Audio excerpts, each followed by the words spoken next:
खारेगाव ते गायमुख हा 13 किलोमीटर लांबीचा कोस्टल मार्ग हा गेम चेंजर प्रकल्प ठरणार असून डिसेंबर 2028 पर्यंत खुला होणार आहे.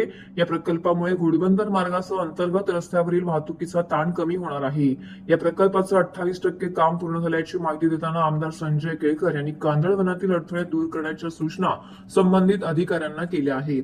आमदार संजय केळकर यांनी MMRDA मुख्य अभियंता आणि कंत्राटदार कंपनीच्या अधिकाऱ्यांसह या प्रकल्पाची बाळकुम येथे पाहणी केली. यावेळी अधिकाऱ्यांनी प्रकल्पाच्या प्रगतीबाबत माहिती दिली आहे.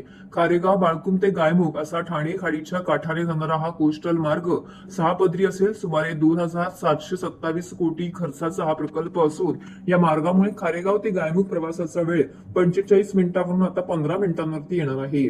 विशेष म्हणजे या मार्गामुळे मुंबई नाशिक महामार्ग, JNPT, वाळवंट बंदर, पश्चिम महाराष्ट्राच्या दिशेने मालवाहतुकीला वेगवान जोडणी मिळणार आहे. 6 महिन्यांपूर्वी या प्रकल्पाचं काम सुरू झालं असून 40 महिन्यांमध्ये हे काम पूर्ण होणार आहे.